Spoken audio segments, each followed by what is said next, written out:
I get so confused why buyers do not like to call a buyer's agent to help them find a property. As you probably know, if you've watched some of my videos, we market very heavily to baby boomers that are retiring and moving here to the sun coast of Florida, Manatee County, Sarasota County, Parish, Lakewood Ranch, Sarasota, Venice. And we sell a ton of houses to those people. We send them a lot of marketing material about the area, about us, but about the area, what we do in this area, the beaches to go to, links for the different communities, the Del Webbs, the Esplanades. We try to get them as much information as possible. And then when they come here, they go directly to the community and work with a sales rep that works for the builder and don't have an agent working for them. And I can't figure it out. My name is John Bice. I'm with eXp Real Estate. I put out videos like this all the time about moving here or selling your home on the Sun Coast. I put out 3 to 4 videos a week. So if you're looking for information like this, go ahead and hit the subscription button and the notification bell. And all this information is free. But yeah, those sales reps at the communities, very knowledgeable about the community that they work at. They're awesome. They're great people. But who do they work for? They work for the builder. They're there to make you as much, or the builder, as much money as possible and open up your wallet and get that money out to the builder because that's their commission. It costs you nothing to walk in with a real estate agent. I don't know why people are confused about this. It's not like you walk into a community and they say the base model for that home is $400,000. Wait, you're with a real estate agent? I meant to say $425,000. These builders are very, very, very experienced and they know what they're doing. They have all their costs built in. If you walk in with an agent or if you don't walk in with an agent, that money just goes to them. If you walk in with an agent, that's a little bit less money that they make, but they've already got it built into their cost. So it's the same thing with people who come here. And I just had a couple almost do this. They're a repeat customer. I helped them find a home here in the area. They're buying another home for their son. And the husband said, let's just call the listing agent. Why? Why would you do that? Why would you not have an agent that's proven they work for you, represent you in the transaction? It just, I don't understand. Luckily, as it normally happens, the wife won the argument. They called me. We identified a house for them and we're under contract. But that whole process we went through, I showed it to them. We talked about the community. I showed them comparable sales, what to offer for the house. And they actually got it for less than what we thought they were going to get it for. And we got them a credit towards a couple of the repairs that need to be done on the house. So I like to compare it to a veteran agent and your sister's brother's cousin that just got his real estate license 6 months ago. I always like to make the example of that. So your normal real estate agent is going to show you homes that they think you may like. They're going to open the door. They're going to let you walk through, meander through the house. They're going to walk through like they're going to buy the house, or they're just going to stand back and not pay attention at all. And they're going to wait for you to finish up and they're going to say, what do you think? They're not going to give you any opinion. So a veteran agent is going to do a pretty detailed questionnaire about what it is that you must have in a home, things you'd like to have in a home, and things that aren't important to you in a home. And when you're walking through that home, I'm going to stand back and listen to what you're saying. Wow, this kitchen really feels a little cramped, or not a lot of counter space in here. I really don't like that the kitchen and the family room are kind of separated. I don't like the idea that I can't see out to the pool area from the kitchen. I don't like the idea that this walk-in closet is so small. This is hers, and this one over here is hers, and they're both kind of small. So, what are we going to do about that? All that time, the husband is listening to the boss say these things and going, bing, bing, bing. How much is this going to cost me to upgrade or do these things or repair these things? But really, the agent should be listening to you. I always tell people my first time out with buyers, we usually look at 3 houses, maybe 4. I hear agents all the time, I'm showing 12 houses today. Really? Do they remember house number 1, 2, or 3 by the time you get to number 12? They're just dragging and want to get it done. They don't remember any of those houses. So we usually look at about 3 because I've gone through this questionnaire and find out what it is they're looking for. And if those 3 don't meet their criteria, the next time we go out, we're going to go look at 3 more. And at the end of that, I'm going to say, which one do you want? And they're going to pick one typically. That's the way it happens. I just had a couple this week. We closed on a home last week. If you want to go to my Google page, my Google business page, and look at the review that just got posted on there, they were working with an agent. They got super frustrated with him because they didn't understand what he was talking about. They were writing a contract and he was throwing ideas out at them and they had no idea what he was talking about. He was saying, I can make this offer look like it's a cash offer. Well, what he was saying was he was going to check the box that says cash on the Florida contract with no financing contingency. Their plan was to take out a small mortgage, $200,000 mortgage, and they didn't understand that concept, what it was all about. They dumped him. They found me on YouTube and called me. We went to a new construction site. They decided not to do new construction. Sorry. We went to Del Webb Bayview, and we found them a pool home that was 2 years old, had all the upgrades, epoxy floor in the garage, window treatments, upgraded appliances, pool on a lake for exactly what they wanted to spend. And we closed on it last week, and they are so happy. They wrote a great review for me on Google. So it's important that your agent knows what it is that you're looking for, can evaluate the home to give you comparable sales in the community, even if there's mostly new construction. What did those new construction homes sell for? And if they can't find those comparable sales, you might want to find a different agent because you don't want to be overpaying in this market.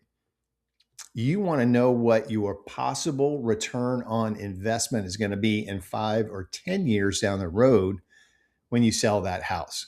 Now, I'm good. I'm not that good. I can't tell you what that's going to sell for in 10 years, but I can tell you what it compares to in this market. Are prices declining? Have prices leveled off? Where do we expect the market to go?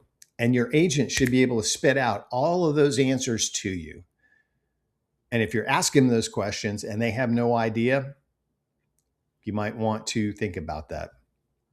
So when we are looking at resales, we talk about a lot, especially when they identify one that they like, because I want to start talking to them about the roof, the age of the pool, the age of the air conditioner, the age of the appliances, what insurance cost might be, and I can give them an insurance agent to talk to. We want to walk outside. I do this a lot with people. We walk out, we'll stand on the lanai, and I'll say, what do you hear? I don't hear anything. No, listen again. What do you hear? Oh, well, you mean that traffic noise? Yeah, the traffic noise. And what that is State Road 70 that's like a quarter mile away. And guess what? They're widening State Road 70. They're going to take it from 1 lane each way to 2 lanes each way. And it's going to get a lot louder. And then when you go to sell this house, it's going to sound like the Indianapolis 500 driving right through your neighborhood. So we want to talk about things like that. What do the HOA fees cover? What are you getting for that maybe $500 a month that you're paying? Condos, don't even talk to me about condos right now. We showed a condo about 3 weeks ago to a buyer.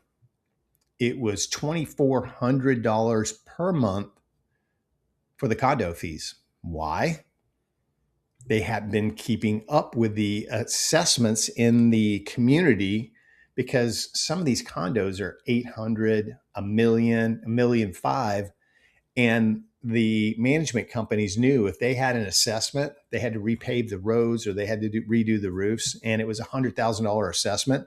Those people could just stroke a check for $100,000. Well, guess what? The state of Florida came in and said, oh no, you got to have your reserves up. So they had to up their fees to start making up for what they didn't have in the reserves.